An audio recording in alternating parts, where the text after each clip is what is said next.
Hey everybody, Ross here, and this is Bible Study Superstar.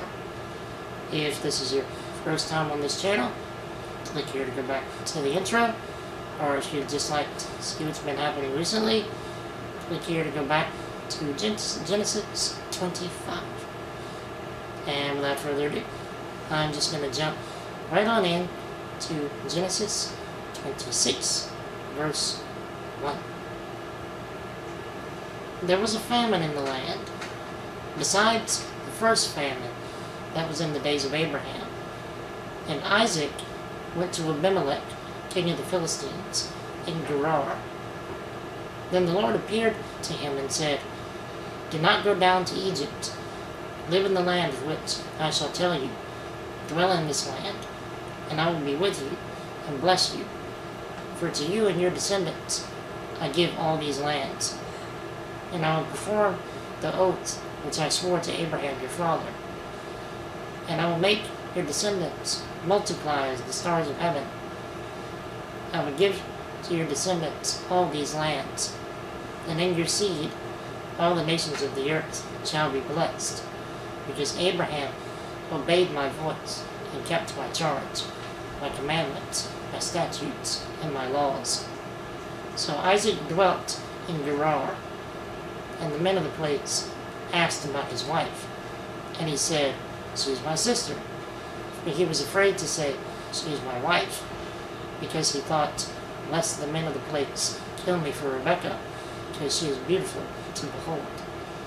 Now it came to pass, when he had been there a long time, that Abimelech, king of the Philistines, looked through a window and saw, and there was Isaac showing endearment to Rebekah his wife. Then Abimelech called Isaac and said, "Quite obviously she is your wife. So how could you say, 'She is my sister'?" Isaac said to him, "Because I said, 'Lest I die on account of her.'" And Abimelech said, "What is this you have done to us? One of the people might soon have lain with your wife, and you would have brought guilt on us." So Abimelech charged all his people, saying, "He who touches this man or his wife shall surely be put to death." Then Isaac sowed in that land, and it reaped in the same year 100-fold, and the Lord blessed him. The man began to prosper, and continued prospering until he became very prosperous, for he had possessions of flocks and possessions of herds, and a great number of servants. So the Philistines envied him. Now the Philistines had stopped up all the wells which his father's servants had dug in the days of Abraham his father, and they had filled them with earth. And Abimelech said to Isaac, "Go away from us, for you are much mightier than we." Then Isaac departed from there, and pitched his tent in the valley of Gerar, and dwelt there. And Isaac dug again the wells of water which they had dug in the days of Abraham his father, for the Philistines had stopped them up after the death of Abraham. He called them by the names which his father had called them. So Isaac's servants dug in the valley, and found a well of running water there. But the herdsmen of Gerar quarreled with Isaac's herdsmen, saying, "The water is ours." So he called the name of the well Esek, because they quarreled with him. When they dug another well, and they quarreled over that one also, so he called its name Sitnah.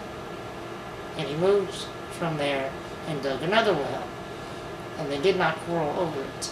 So he called its name Rehoboth, because he said, For now the Lord has made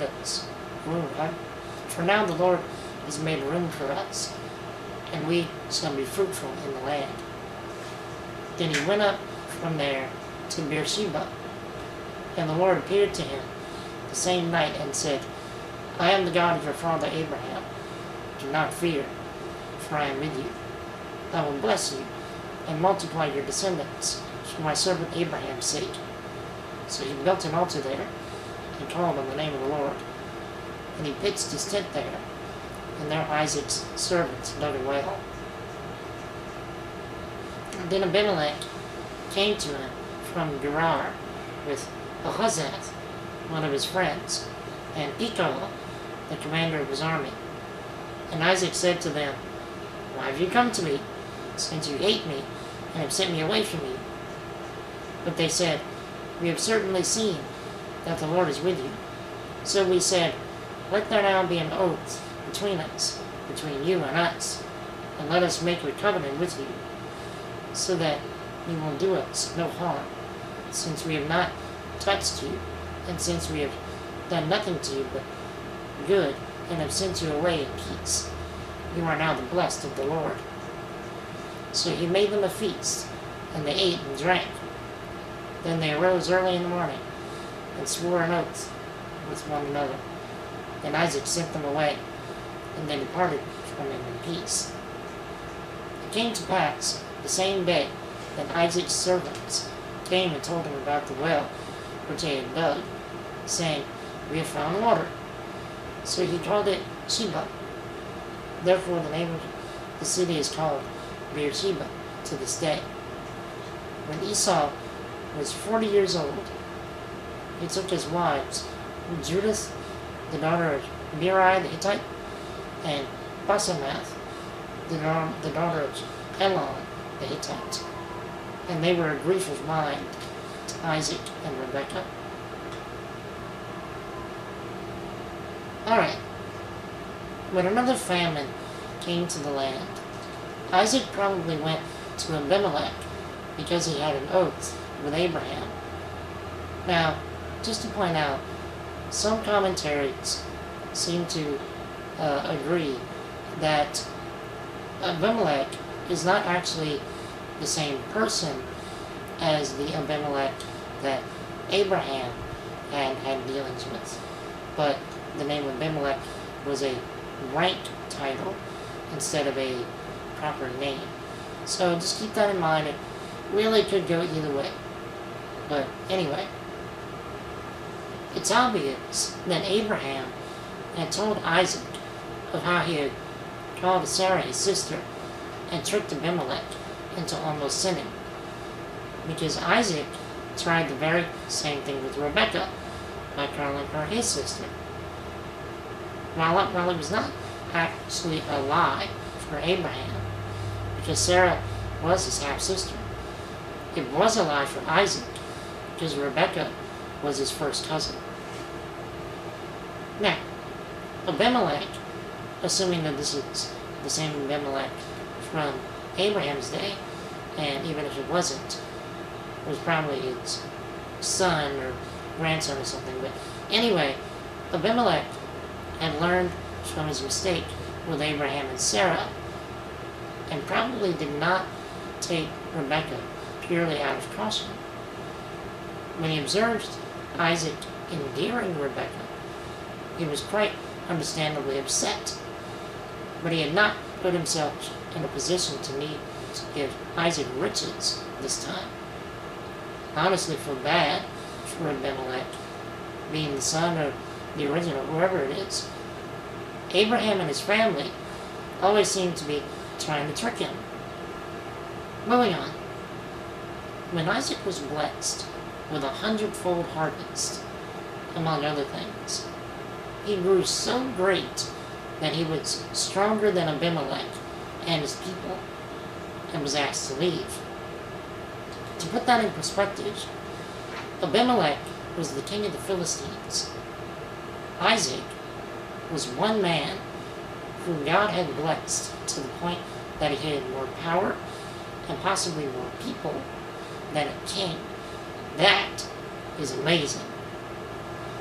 Now, Isaac's flocks and herds were so large that the herdsmen of Gerar probably thought that the land could not maintain both of their people's livestock. So when Isaac dug a well that was not crawled over, he literally called it spaciousness. Moving on. In verse 24, we don't know why Isaac is afraid. But it's apparently bad enough that God needed to encourage him and remind him of his promise to Abraham. Isaac's response, as well as what ours should be, was to call on the name of the Lord. Moving on again, Abimelech probably went to make an oath of peace with Isaac because he was afraid that Isaac would return and attack him for sending him away out of envy. That, and he saw that God was still blessing Isaac and giving him great increase. And finally, why were Esau's 2 wives a grief of mind to Isaac and Rebekah? Considering how strongly Abraham felt about Isaac not marrying the pagan women of the land, Isaac must have wanted the same thing for his children. Not only that, but Esau married 2 pagan women at the same time. And so, that's all I have for today. Thanks for watching. If you have any comments, feedback, or suggestions, leave them down below in a video response or in the comments. Thanks again for watching, and I will see you all soon in Genesis 27.